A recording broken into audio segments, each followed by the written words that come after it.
Muito bem, vamos então conversar um pouquinho sobre a origem do cristianismo, o início do cristianismo. Nós vamos fazer um preâmbulo do início do planeta e depois a gente vai continuar. Provavelmente outros vídeos virão em que nós vamos explicar e vamos discutir sobre a essência do cristianismo primitivo, tá bom? Antes, vamos fazer um apanhado geral da situação do planeta Terra. De acordo com a origem do planeta, a ciência tem nos mostrado que a origem do planeta ela se deu desde milhões de anos atrás, né? Eu quero já deixar claro que para o espírita ou para a condição de espírito errático ou na erraticidade, o tempo não se passa como acontece aqui na Terra. Há uma outra maneira cronológica de avaliar o tempo, tá? Mas, de acordo com a ciência terrena, há milhões de anos começou o processo de formação do planeta.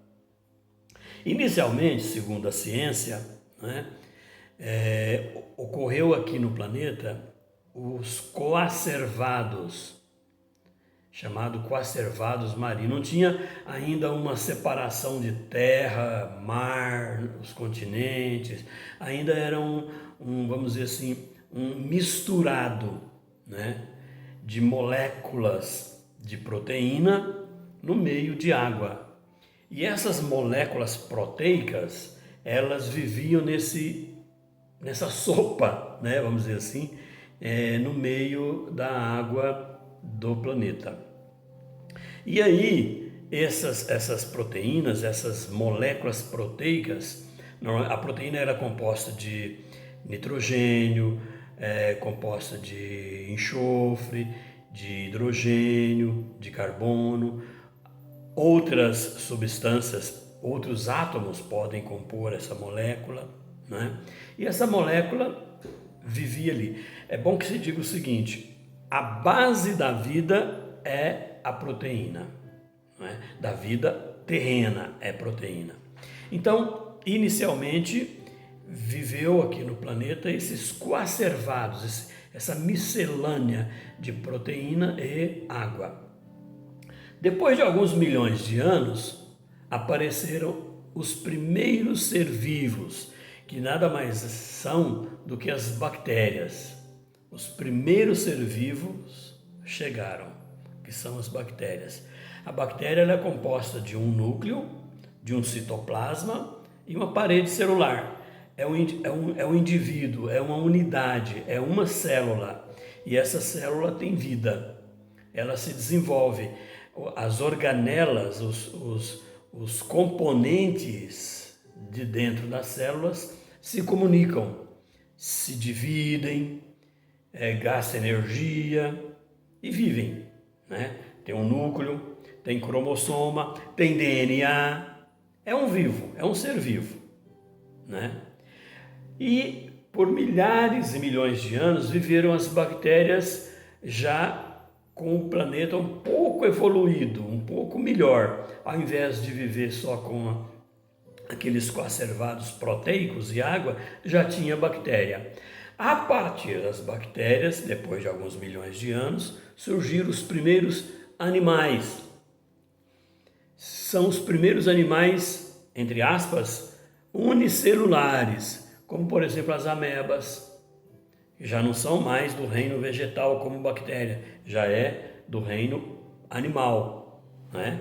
Então apareceram os primeiros animais unicelulares, e damos como exemplo as amebas, que aí também tinha citoplasma, tinha parede celular, tinha núcleo,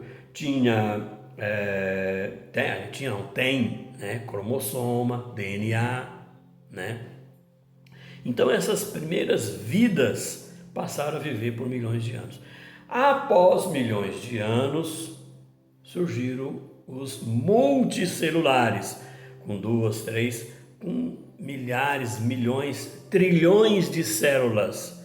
Nós hoje, seres humanos e alguns animais, têm trilhões de células. Esses animais foram evoluindo inicialmente e chegaram na condição de hominídeos, de Homo sapiens, que nós vivemos hoje, né?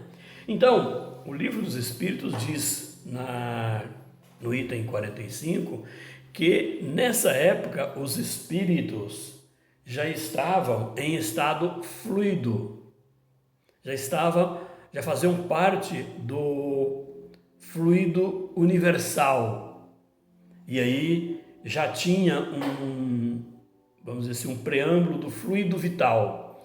Esse fluido universal ele está no mundo, no universo inteiro, com alguns bilhões de galáxias, de sóis, né, de planetas habitados, claro que não igual à Terra, mas por outras dimensões que nós não conhecemos. São as dimensões do espírito, as dimensões diferentes da nossa.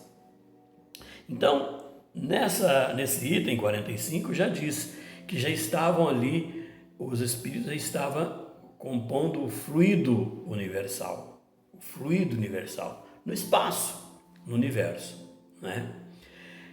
Diz ainda o próprio Livro dos Espíritos que os espíritos foram criados ignorantes e muito simples, muito simples, né?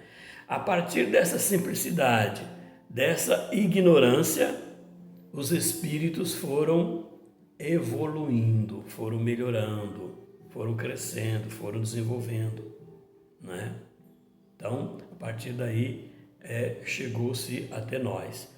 Vamos dizer, é a evolução do espírito, né? Do indivíduo, da mente, né?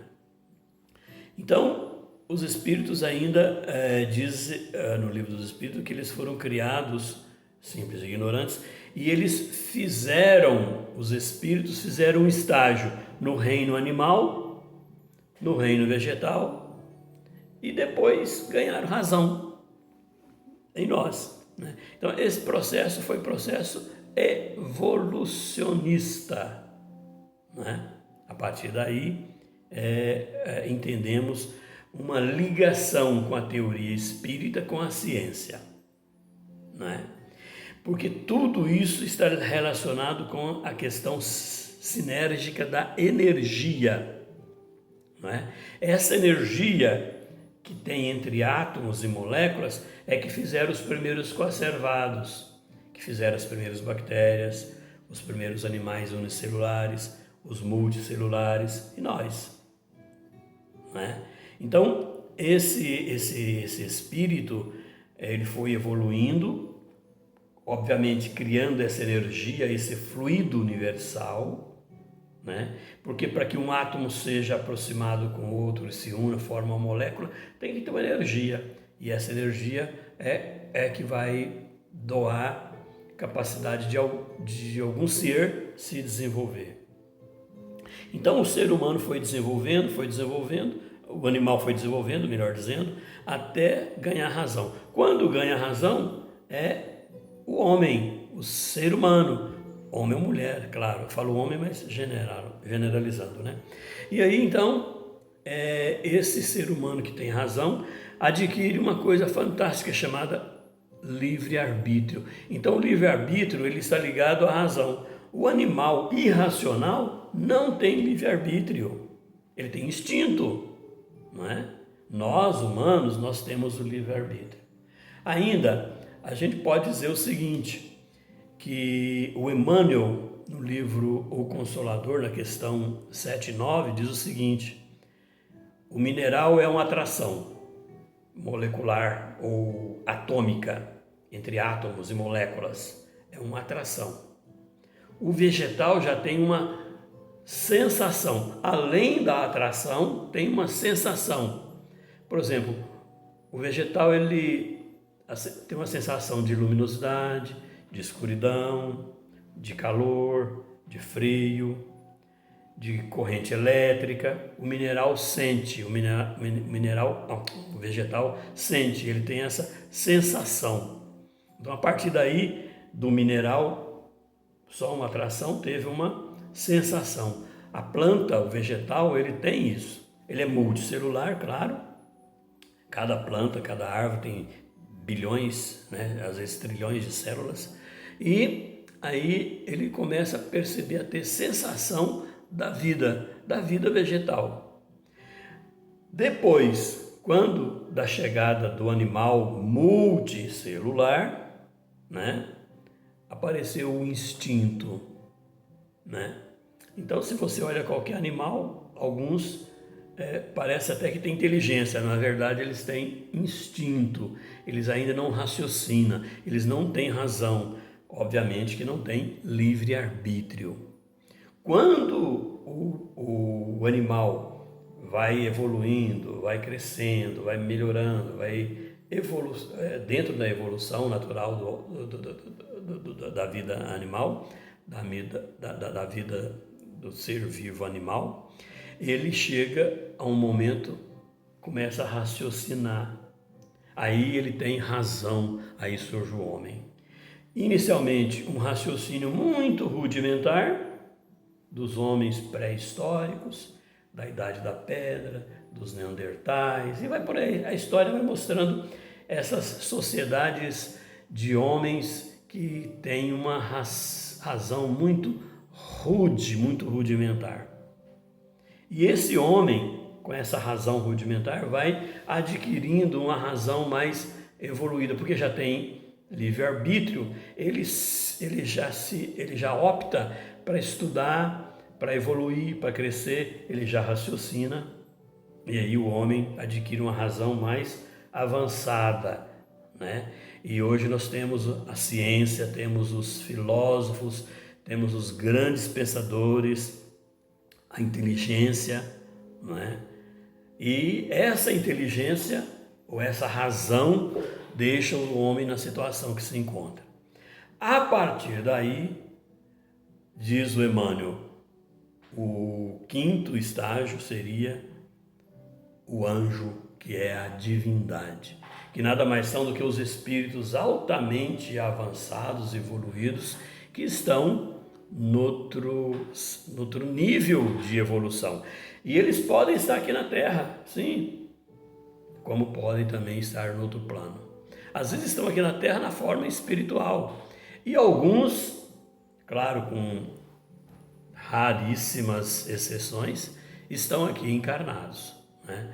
Nós não vamos aqui dizer que esse ou aquele é um anjo ou uma divindade, mas com certeza ainda aqui na Terra vive esse momento.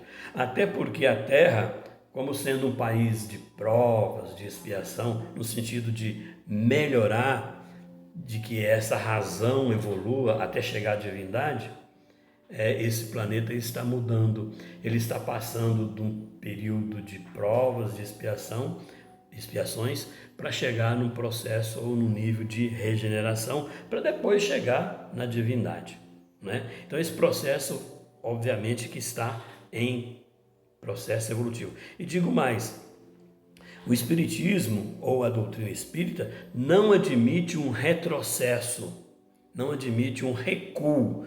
O planeta e a sociedade terrena, ela está em franca evolução, e essa evolução vai ser contínua, ininterruptamente. O próprio Cristo disse que alguns herdarão a terra, outros não, né? Então a gente espera que possamos herdar a terra num planeta de melhor condição. Então, às vezes acontece tanta criminalidade, tantas situações inusitadas de agressões, de situações terríveis, mas na verdade nós estamos caminhando para um processo evolutivo. Bom, para contribuir com esse processo evolutivo, aí nós entramos num momento, numa situação em que começa a falar dos missionários de Deus. E esses missionários de Deus vieram e continuam vindo desde os primórdios, desde o princípio do planeta. Esses esses missionários sempre estão chegando.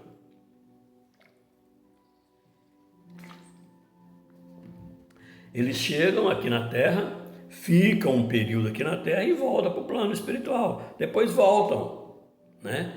Noutras missões, são os missionários, né? E um dos missionários mais relevantes que a gente começa a citar é Moisés, que viveu 1560 anos antes de Cristo. Ele viveu até 120 anos e está contido no Antigo Testamento. Tudo que está escrito antes de Jesus é o Antigo Testamento. E ali nós temos o judaísmo da época. Quando Jesus veio na região da Galileia, era o judaísmo, que seguiam os judeus, que seguiam o judaísmo, seguia o Torá, que é o livro básico para o judaísmo, né? E nesse Torá, nesse livro, existem vários profetas, e o próprio Moisés. E muitos desses profetas falaram e preconizavam a vinda de alguém, a vinda do Messias. Ainda os judeus acham que está ainda para vir um Messias, porque eles não vejam, eles veem Jesus como um simples profeta. Na verdade, nós cristãos entendemos que ele é um dos Messias.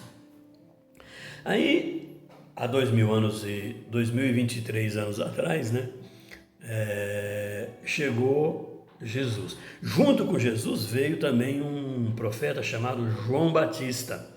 E esse João Batista viveu junto com Jesus na época. E Jesus e João Batista eram primos, só que primos de segundo grau. Porque a mãe de João Batista, Isabel, era prima primeira de Maria. Então Jesus e João Batista eram primos de segundo grau. E a partir daí, João Batista conviveu com Jesus. Tanto que a própria Maria, em conversa com Isabel em casa, né, um determinado momento a Isabel faz uma visita para Maria e elas conversam sobre os filhos. Tanto a Isabel, mãe de João Batista, quanto Maria, mãe de Jesus, já percebia que João Batista e Jesus eram diferentes, né? Eles já se comportavam diferentemente, né? E a partir disso começa as conversas, né, de Maria e Isabel, dizendo: meu filho é assim, assim, a outra, meu filho é assim, assim.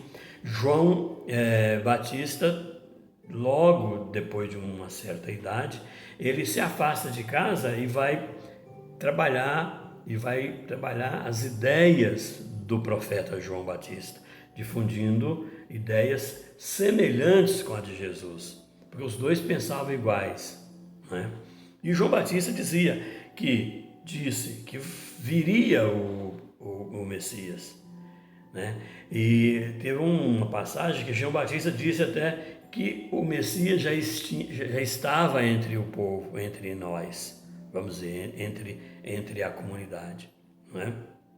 Então, Jesus, até quando João Batista estava pregando e trabalhando as ideias inovadoras, Jesus visitou, foi quando Jesus foi, inclusive, batizado por ele. Essa ideia do batismo veio do João Batista. Existem algumas religiões que preconizam o batismo, mas nada mais é do que um marco de que quando o indivíduo, a pessoa, se entrega ao raciocínio daquela ideia cristã, né, daquela ideia de João Batista e depois de Jesus, né? A partir de então, Jesus conversa com João Batista e os dois são defensores das ideias da caridade, do amor, do perdão, né? E João Batista, em pouco prazo, ele é assassinado e Jesus continua, né? Jesus continua. Inclusive, alguns discípulos de João Batista passam a seguir Jesus. Os primeiros foram o André e o Tiago, chamado Tiago Maior. O André era pescador e era irmão de Simão. Jesus disse, passou a chamá-lo de Simão Pedro, ou Pedro, né? Então André era primeiro discípulo de João Batista, que passou a seguir Jesus, depois da morte de João. E depois da prisão de João Batista e da morte dele. E o Tiago, chamado Tiago Maior, era irmão de João Evangelista, né? Que passaram também a seguir Jesus a partir de então. Só que o João era adolescente, era dos discípulos de Jesus o mais jovem. Ele era meio garotão, meio adolescente, na faixa de 14, 15 anos, né?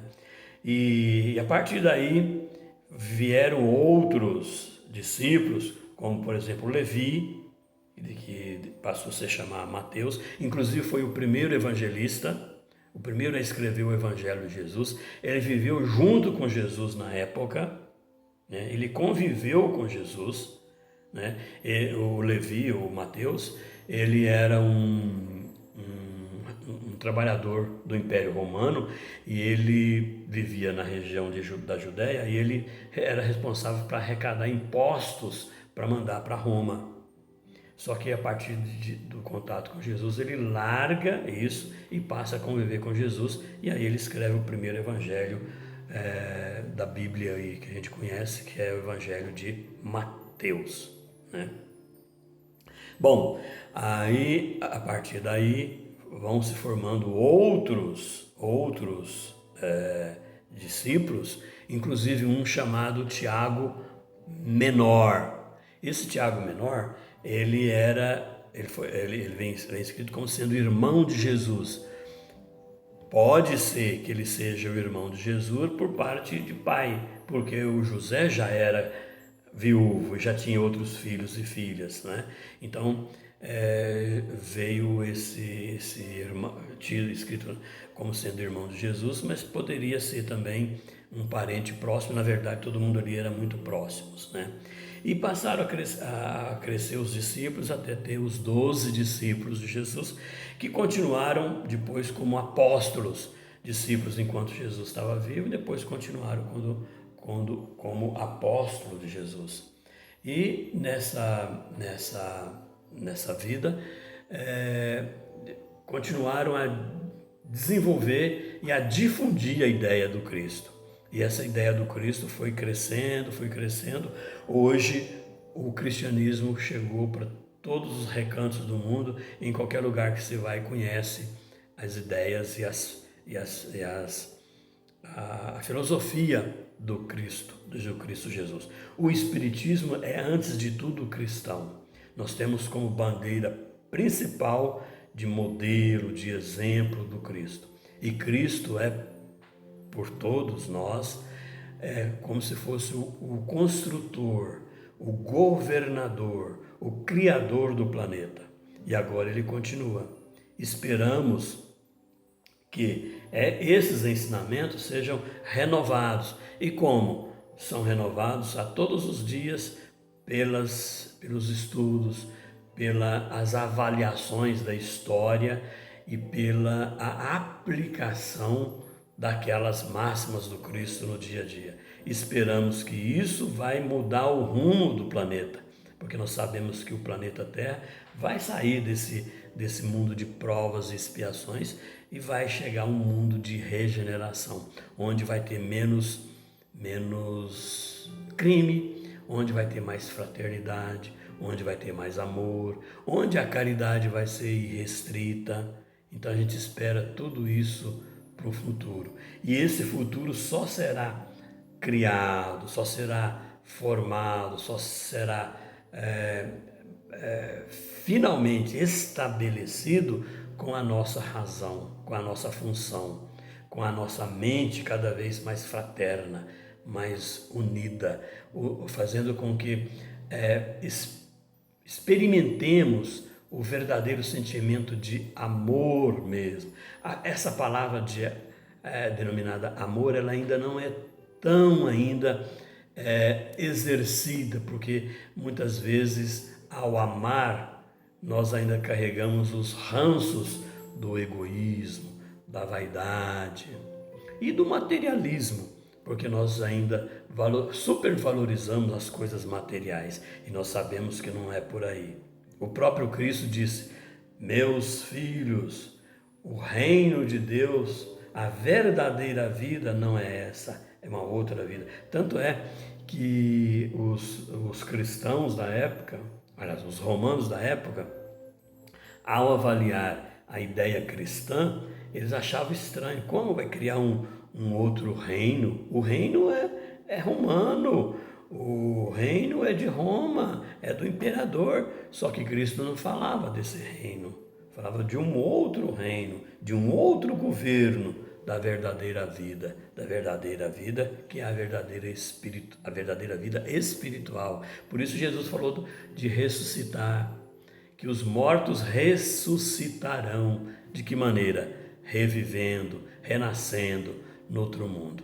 E esporadicamente voltam aqui na Terra para contribuir com o processo evolutivo do planeta. É assim que funciona, é assim que é a verdadeira vida. Continuaremos outros vídeos sobre os ensinamentos cristãos e o relacionamento do Cristo ali naquele mundo pequeno da Galileia e que se expandiu para o mundo inteiro. Que esse Jesus possa estar sempre conosco e que essa ideia, que essa energia cristã estabeleça cada vez mais, enraize cada vez mais nos nossos corações. Que assim seja.